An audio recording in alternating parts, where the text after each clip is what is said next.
शिकस्त खिड़कियाँ, चुप सीढ़ियाँ मकानों की,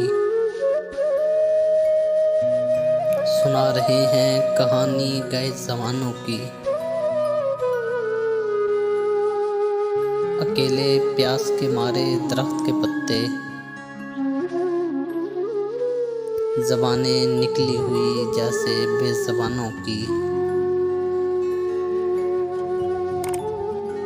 तमाम नक्शे कदम छुप गए हैं मिट्टी में, मिली है खाक में तकदीर खानदानों की। उदास झाड़ियाँ ईंटों से मुंह निकाले हुए,